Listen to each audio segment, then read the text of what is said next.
You're listening to The Doc and the Metal Maiden on 4ZZZ 102.1 FM. Let's see, we started off with Odious and Prophet of Extinction from their Ignorance Paid in Violence EP. And then we had Asylum with Slaughterhouse, which is the title track off their 2013 EP. Then we had Bone Marrow with Impetus Quietus from their Geminis 21 sort of double single, you're going to call it a double release that they brought out, I think, just after signing up to Transcending Obscurity Records. That's a teaser of what's to come from them, and it's sounding bloody great. And at the end there, we had Militaria with Huey. And I'm very fortunate to be joined by Chalky in the studio. Chalky of Militaria fame, I should point out. Good evening, mate. How's it going? How you going, mate? Oh, very well, very well. Absolute banger of a bloody track. Thank you. Thanks very much. Yeah, okay. So this, I have a feeling this conversation is going to run around in all sorts of places tonight. The latest album is basically themed around the Vietnam War. It is, yeah. Yeah. So... But that wasn't always that way. I did notice you had an EP about cyclonic landing activity. Yeah. So this project started about 2010. I just got fresh out of high school and did like a TAFE course for a year doing audio production. And during that time, like I was heavily into thrash like 5 years before that when I picked up drums and everything. And my big dream, listen to Metallica, started from there. And I was like, all right, I want to be in a thrash band. I want to be, I want to be like that on stage, Lars and everything going crazy. Yeah. And so I just kept chasing that dream. And I got out of high school and I was just like, all right, where do I start? Like, when can I start a thrash band? And so I just thought, all right, well, I can play guitar as well because I've always wanted to try and write my own stuff as well. So I played the guitar started the guitar around the same time as drums. And then so I made Militaria, and I got influenced when I picked up a Sodom album called Ancient Orange. And that album just blew me away. And around that same time, I was like watching all these Vietnam War movies and stuff. And then I found M16. I'm like, all right, I want to do my own version of that. And try and capture like that raw old school sound, because a lot of the thrash that was sort of coming, that was like around the time when thrash was sort of having its revival. And I noticed that a lot of the bands were like, they sounded great and everything, but they were just too polished and too perfect. Like, they were trying to make it like as clean as possible and tight. So for me, I fell in love with a lot of old school stuff, and I really wanted to try and capture that. And it was kind of hard because we're living in this digital age now where you can make everything sound so tight and clean. But I kind of wanted to have that old school approach, but with new school equipment and stuff. So digitize that. But I wanted to get like the old school raw sound going. So that's the idea I had. And over the years I just slowly listened to more brutal death metal bands and thrash metal bands like Demolition Hammer and Sepultura and all that sort of stuff. And I just wanted to get as angry and vulgar as I could with my riffs. Like I just wanted the music to be so angry and vulgar. And all I needed was like that extra icing on top of the cake, basically, with all the vocals and the solos, which I couldn't do. So but then so I wrote this thing within like 5 years, and I made Derain, my old band, in 2012, and I had a few of the members on the album, on this album, because I promised them way back when I started Derain that they'd be on it, and then I joined Odious a couple of years ago because we stopped Derain. But all through that time, I recorded the album. And then I had recorded the drums in 2016, and it just sort of got a bit stuck. Like I just sort of felt like, I'm just going to sort of put it on the back burner for a while because I just kept writing. I just couldn't stop writing. And then I listened to Vector and the song Recharging the Void, and it just completely blew my mind again for a new school sort of band to just do that, because I've been listening to a lot of new stuff, but that was the one song that just went, holy crap, you can do so much with thrash, there was all this operatic sort of soul singing in it and all this, and just the song went for 13 minutes, and the whole album Terminal Redux is just amazing. So then I'm like, I want to write something like that. So then I wrote Cyclonic Desolation, and that was 4 songs I wrote within 6 months, and I only wrote those songs when it rained, because there was a cyclone that happened that early that year or the year before that, and up in north, and I just was like, I got to write I got to put something out. I want to staple the band name Militaria because I didn't want to like have some other band or come along and like steal that name because it was just sort of sitting there, and I wanted to make sure I stamped it. So I thought, well, you know, my album's not going to get done anytime soon. I've still got plenty of work to do on that, and I had to do some rewriting and all that and blah blah.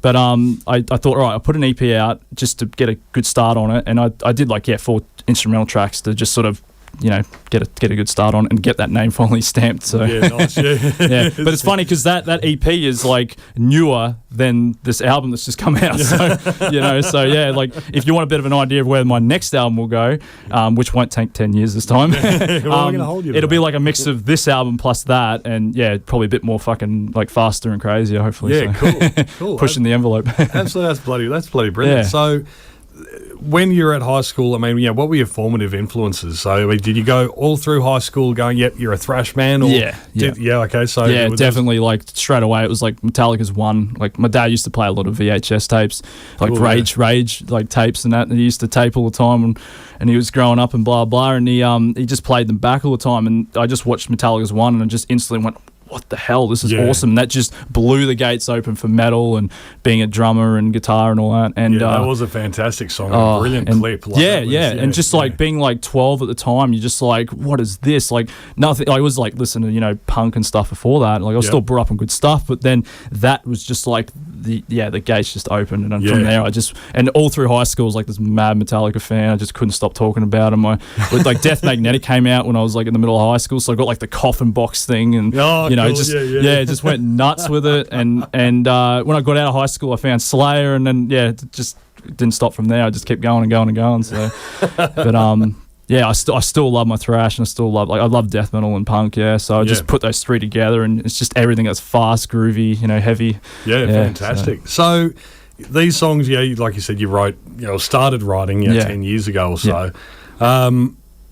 In what ways did they change? Like over the years, did you find any that would just dropped completely, or So I think I had like 15 lined up for the album. Cool, but I did drop a few over time, and like I actually kind of went back just a while ago and had a look through all the old stuff, and I did drop a lot of things. But there's some songs like Huey, for example, I just wrote on the spot right there and then. Wow. And it's still like the demo that I heard from like I recorded in like 2014 is still like the same song structured. It's almost the same. Wow, yeah. And so there's probably half the songs on these albums. Like one of them, Strike Wounded, I wrote for Derain, like way back when I first started Derain in 2012. So that's how old that song is. There's a couple on there, but then there's a couple that I have changed like time and time again. Devastation Obsession is one of them that I just like constantly kept changing because like structure wise it was what I wanted, but the riffs just kept toying with me, and I just kept sort of and then like that's probably the last song that I really properly completed, and it has a bit more groovy riffs and all that sort of thing that I'm sort of achieving for now. So in terms of like earlier stuff is like your Huey and Striker Wounded, and then like the later stuff is definitely like Devastation Obsession. Cool. So it must have been hard to have something that you'd been working on for several years, and then having to to park it up, put it up on blocks. Was there like a moment where you realised that that's what you're going to have to do, where you thought you've got this obsession but not now? Like what was that point, and how hard was that? So I recorded so as I said, I recorded the drums in like 2016, and then I sat down, had all the guitars like sort of scratched out, because I didn't record this album till click, so I tried to go as old school as I could. So I spent like probably a good year or so trying to piece all those drums together, like manually, just sitting through there trying to find all the best takes, blah blah. And it started getting really annoying going through that process, that I just sort of like went, I'm just going to go write a bunch of new songs and just get back to it when I feel like it. And then within a year, I did have to go back and re-record some drums again for a couple of songs. And then after that, I actually went through a few like stages of like life-changing things. Like I had a melanoma cut out of my hand, like straight after the 2017 drum recordings. That stopped me playing for like a month, and then I slowly had to get back into it. I had like family things. I just traveled a lot, as well, and just Derain was doing things like supporting some bigger bands, and we're trying to get an album together, but it didn't happen. And then I joined Odious. It just and I just had a lot of things just sort of hitting me at those times that just sort of stopped me. And I was still writing, like I just still wrote, like I still picked the guitar up like every day almost and just wrote. But eventually when I finally moved to Brisbane mid last year, I just finally said, all right, if I want to continue, like if I want to put out some of this newer stuff that I've got brewing, that's fun, exciting for me, I've got to put out some of the older stuff that I just got to like close the book on that and just finally have it out. Because I've been working on it for so long, I might as well just finish it because it'd be a waste to not put it out. I could put some new stuff out now, but I still, that's the thing, I guess, with it as well, is that having those songs for so long, it made it like great to put it out because I still like those songs today. Like it felt right, and it was good to. And what pushed me like moving to Brisbane was that when I finally got here, a lot of the guests on this album were like are living in Brisbane, so it was like this thing of like move to Brisbane and then, get everyone in it. So that's fantastic. Just make it happen. Yeah, that's fantastic. So I mean, and it really is. It's an absolute who's who of the Brisbane metal scene, isn't it? I mean, I go through a bit of a roll call. We've got Rob Armstrong and Jamie Stevenson from Asylum. Stevenson, sorry. Zach Thompson, of course, of Odious, along with Luke Blackburn. Yep. Blackburn. Oh, Luke's on like 4 or 5 songs on half the album.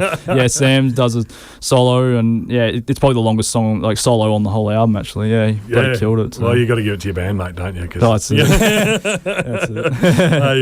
Liam from Bone Marrow and a million other bands.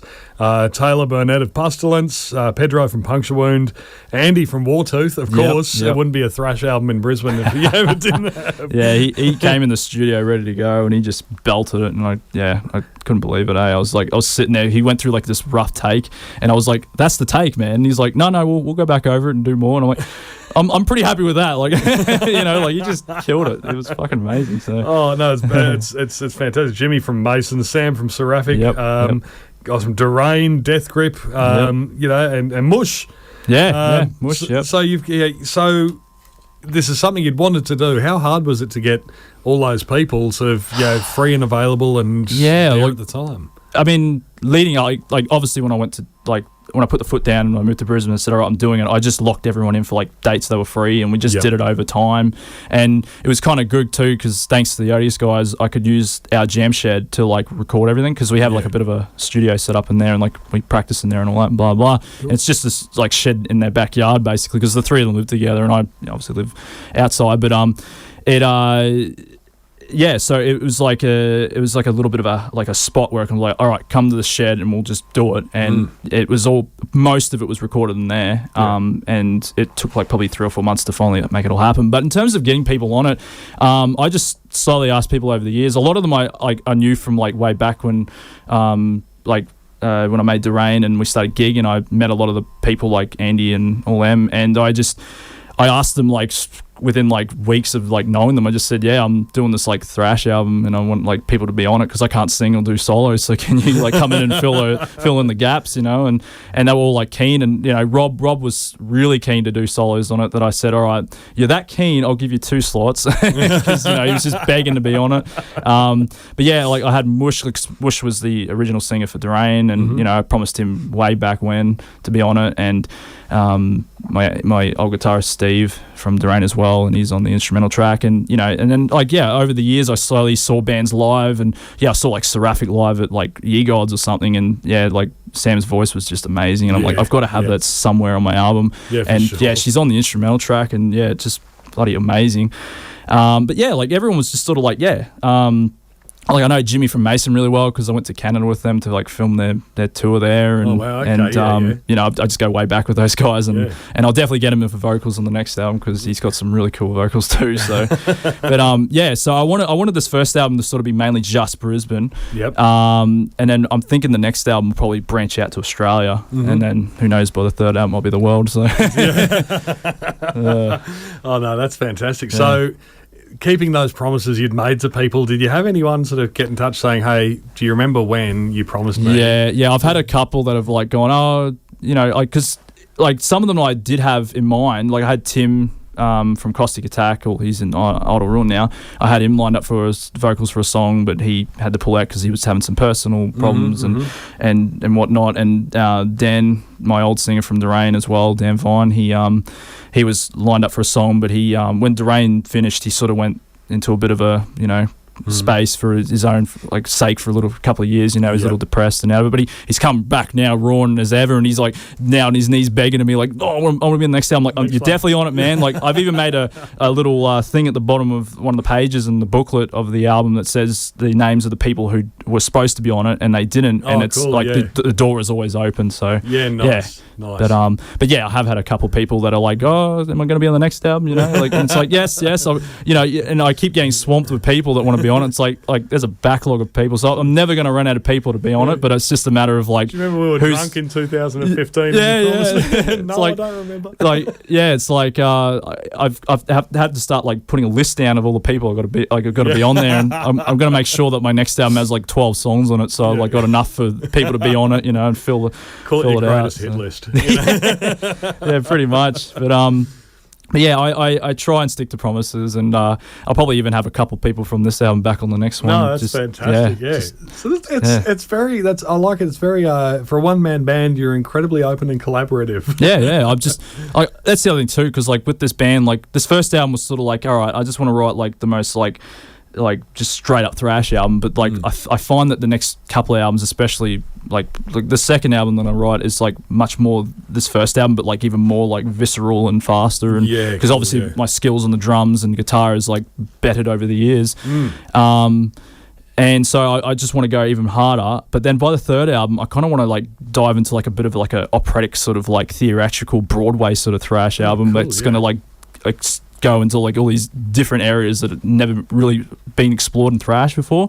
I want to try and like just like find new areas that thrash hasn't been to yet, because after listening to Vector, I feel like there's still some areas that haven't been explored, and thrash is still doing really good today, and it will, and there's so many bands that are doing really well, but I feel like I want to kind of like have a couple of albums like, all right, that's my take on thrash. Now let's try and open the gates up a bit and just let's try and do some experimenting. And that's a fantastic idea, because it's certainly because there are, like you said, thrash seems to have cleaned up over the years and sort of trying to bring back a bit of the mongrel. Well, there's some bands that have been like Power Trip and all those that have been like really bring back some of that old school vibes and sound. But I just really wanted to go as old school as possible, but still have like a sort of a new school sort of sound to it, like obviously being digital and all that. It's like I still want it to be sort of modern, but still have its own like old school flair. And absolutely. You see, the thrash still has so much more to it. It's such a long course to run. I mean, you've still got Sodom, Destruction, definitely, Creator, and they're still all pumping out amazing albums. Like Sodom's album last year was insane. It was brilliant. That was fantastic. Like so good. Like the 4-piece that they are now is just unbelievable. So I'm dying to hear more stuff of theirs. And I mean, like, and then there's all these new bands coming out, and it's like thrash is not going to die anytime soon. I just want to, like, I want to just start exploring, over time. And I've been like for a good while I was just listening to nothing but classical and stuff, and I'm just like, now how do we like incorporate that with some thrash riffs and drumming and I'm gonna probably start watching a bunch of like Broadway plays and stuff, and try and think, all right, let's just do that, but have like a guitar like thrash riff going in the background, like I'm sure there's a will and a way. Even if it takes me a few years to do it, I'll do whatever it takes. You're working well. It took 10 years to make this. That's it. So if it takes 10 years for that, then I'll do it. Absolutely. Well, we'll just cut to a couple of tracks from bands who contributed artists to this wonderful production. We have Puncture Wound and Wartooth. So we're going to just throw quickly to some Puncture Wound and Postmortem Frenzy. I'm going to come back to this lovely chat. You're listening to 4ZZZ. Crank it up.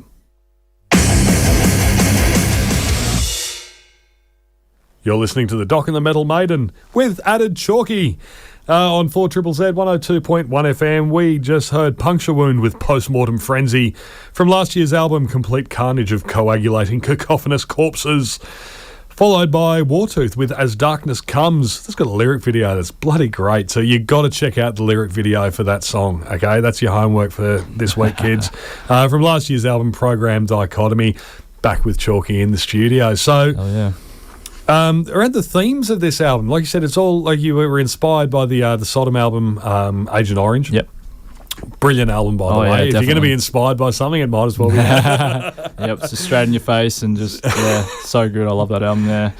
So you took that as sort of some of the themes from that, and you've basically just been crafting this album over 10 years, based around the Vietnam War. Yeah. It's yeah, so it is like very much about the Vietnam War, but it's like just pretty much about war in general too. Like it just covers a lot of the themes of like, you know, destruction and like even like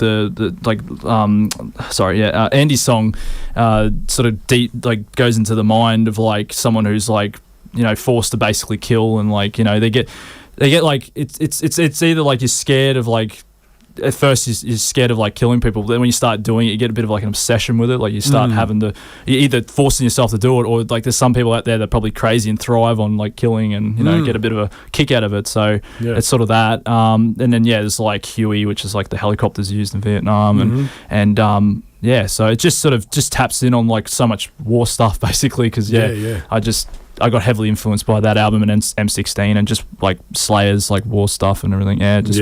Try to make my own sort of war album, and you know, obviously with the name Militaria, you can't really, you know, you can't really go wrong with, you know, it's gonna be like if anyone heard that album, they'd know straight away. Oh yeah, Militaria, it's like war. So yeah. Well, it's gonna be hard to do, like, you know, like a Care Bears crossover or something. Like it's not impossible. But it's the other thing too, because it's like I going back to the EP, you know, about a cyclone. It's sort of like, yeah, like that's like Mother Nature's war on you know, the world, I guess, or something like that. You know, it's like destruction and you know, so but yeah, war's something that's like, for me, it's sort of like it's around, it's been around, and it's always going to be around, like no matter how big or small it is, and it just sucks. I hate war. You know, it's just I don't need it, you know, and that's what I'm just trying to portray in this album. It's like the brutal side of it, and just and there's quite a few. I noticed there's quite a few samples in there as well, sort of audio. Yeah. So that was a bit of a scary one, because I was like sort of thinking about like the whole copyright thing and all that. But then I did a lot of reading, and like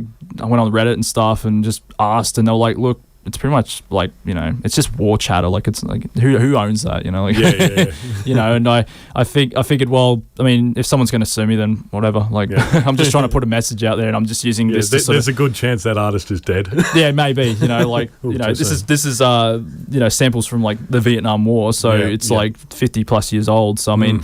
I don't see anyone chasing me anytime soon, but at the same time, it's like I'm just trying to use it to like enhance the music sonically, and just, you know, sort of put you in, like that's what I tried to make with this album, was like try and put you in the battlefield and make you feel like you're on the battlefield. Like I remember Liam, when because he saw the Huey lyric video that I made, which I put out literally just before the album, and the show I played last month, and he said, like, as soon as it kicked in with the drums, like that Huey helicopter just coming landing in, it literally sounded like the kick drums literally sounded like the blade spinning, like it just that's exactly what I was trying to do. I was like, I want to capture like war basically in an album, like with music basically. So that's fantastic. What I was trying. Yeah. Oh, bloody brilliant. So moving forward with Militaria, I mean, is there any chance or any intention of taking it live? And how would that look? So, yeah, I actually did sort of do it live at my launch show, which was like the night before I released it on the June the 12th. It was at the Flaming Galah, and I just hit up Mousy, because good mates with him from way back, and he I just said, yeah, can we like just put on a show? And at first I was just thinking like, yeah, just put the CD on and just play it. But then I'm like, well, everyone's going to just like listen to it and just be like, it's on in the background, you know, no one's going to pay attention. I did see it advertised as a listening party. Yeah. And I thought, okay. And then I was like, no, I want to get up there with a guitar and actually play, because I've never played on stage with a guitar before. So I thought, stuff it. I'm just going to get the tracks that were recorded on the album and play along with them live. And then I asked all the vocalists if they wanted to be up there. A couple of them were like, nah, I don't want to do it. But I had like 3 or 4 of them up there with me. And yeah, we just belted the whole album out. One after the other, and it took like I spent a month prior to like try and relearn all the songs and all that, because I recorded the guitars like way back in like 2019, and I was like, all right, how do I play these songs again? And then I had to like train my wrist up, because it's a lot of down picking, so I had to like really get that back, and I think I literally just got it in, and yeah, it was a really cool show. And then I was like, well, it'd be really cool to like you know, go elsewhere with it, and I've been trying to hit up like mates that I have in like Adelaide and Sydney and Melbourne, but with COVID and stuff, it's just sort of making it a little bit hard to sort of like really, and then like obviously I'm an odious, so it's like really hard to sort of like pinpoint dates, and you know, and I had a date lined up for Sydney in like October, but I think with how COVID's going in there, I don't think it's going to happen anytime soon. But the door's always open for live, and I've always thought of like doing it live. I don't know whether I'm going to do get a proper lineup eventually, or just do a backing track run and just have a bit of fun with that. But it would be really cool to do it live someday with a full band. Yeah. So. Yeah, for sure. But, fantastic. Yeah. And of course, video clips. Now, do you have any intention of putting clips, not just lyric videos, but actual sort of live action clips? Yep. So, so I put a lyric video out last month for Huey. And I'm actually, yesterday I started filming for Devastation Obsession. It's a music video I want to do, and I'm probably going to spend the next month or so piecing that together. And I'm getting into filming. I'm going to do filming next year and study that and all that. Yeah. So I've always had that on the back burner. I've got a business called Moshriff Creative, and I've done a lot of lyric videos and stuff for people. Say that business name one more time. Moshriff Creative. There you go, people. So hit me up if you want lyric videos and stuff done. I've been doing it for a couple of years now, so I've done heaps of bands from around the country and everything. So awesome. Yeah. But so I got in the audio shed yesterday, and I just set up all the lighting and my camera, and just started doing tripod shots of me just playing through the song on drums, guitar, and bass. And I'm going to do some more of that over the next few weeks. I'm going to get Andy to come in and do stuff, and we're going to go out into some locations and just film in the forest and bush and all that. And then I'm going to do some army stuff on the side, and get a bunch of us to just dress up in just some camo gear and get shot and all that and whatever. So it should be a lot of fun. But it'd be the first time I've properly filmed a music video, so it'll be a lot of fun and kind of stepping me into the realms of filming for next year when I go study. So that's fantastic. Yeah, great plan. So. After all this time and all this effort, working on it, putting it on the back burner, progressing as a musician, and influences developing and all that, the finished product, is it what you originally envisaged? Is it? I mean, well, when did the finished product become what you envisaged? It probably was when I finally got the last solo finished in January of this year. Yeah. Glenn Donovan finally sent me, because I was trying to scurry to get a last minute guitar solo and just to finish the album off. And he just sent it in, because I had this little competition set up where it was record a solo, and I'll pick from the best ones. He was the only one that submitted it, because I made it last minute. It was a week thing, and he was the only one that really came in and submitted it. And I was like, dude, that's the one. It's awesome. It's perfect. Yeah. And from there, I listened back to the whole album, and I was like, yeah, this is pretty much what I wanted. Probably a little bit more. My expectations were met, but I had to listen to the album for because after that I had to go mix it and everything, and I listened to the album probably 300 times in my car, just non-stop, just on loop, and I was taking notes and trying to piece it all together, making sure the mix was all good, because I wanted to mix it in a way that was still old school, because a lot of mixes today are very brick-walled and compressed and everything. I tried to dial off that a little bit and try and have the dynamics sort of come back in. And it's something that I've always liked in music as well, is just some dynamics and punch and all that. Yeah. And I spent all this time listening to it, mixing it, all that, and by the end of it, I was still happy with it, and I still enjoyed listening to it. And it's definitely what I wanted. So that's fantastic. Mate, if you can listen to it 300 times. That's it. That's bloody great. And I'm looking forward to joining the 300 Listeners Club for as long as that takes. Now, thanks so much for joining us this evening, Chalky. It's been an absolute delight. Now, we're going to go out with Devastation Obsession. Yes. This is the one you're going to have a clip for eventually. Yep. It's probably hopefully by next month. Yeah. Excellent. So, anything you'd like to say about this song before we jump into it? Thanks, Andy, for being on it, and I'd like to just thank everyone, I guess, for being on this album. It was an absolute honour to have you all on there, and I can't thank you enough. I gave everyone a free shirt and CD for being on it, and I probably will keep showering with free stuff as it comes through. I'll have more shirts in the future and all that, and probably patches and everything. I'll just keep throwing it at them and just be like, thank you so much. You helped me get this thing done. It's my baby, and this song, it's probably my favourite off the album, and it's probably because it's the newest song that I've finished writing. And Andy just came in and just absolutely slaughtered it. And Jimmy from Mason, there's two Jimmys on the album. he came in and just belted out the solo, and it's fucking awesome. So fantastic. Yeah, and quick little shout out too.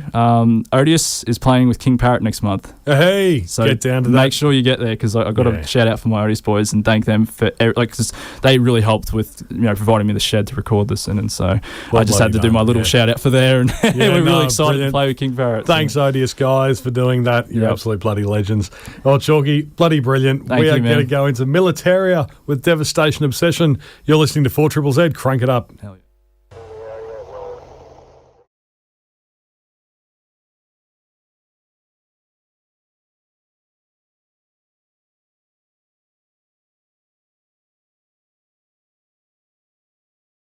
Hell yeah.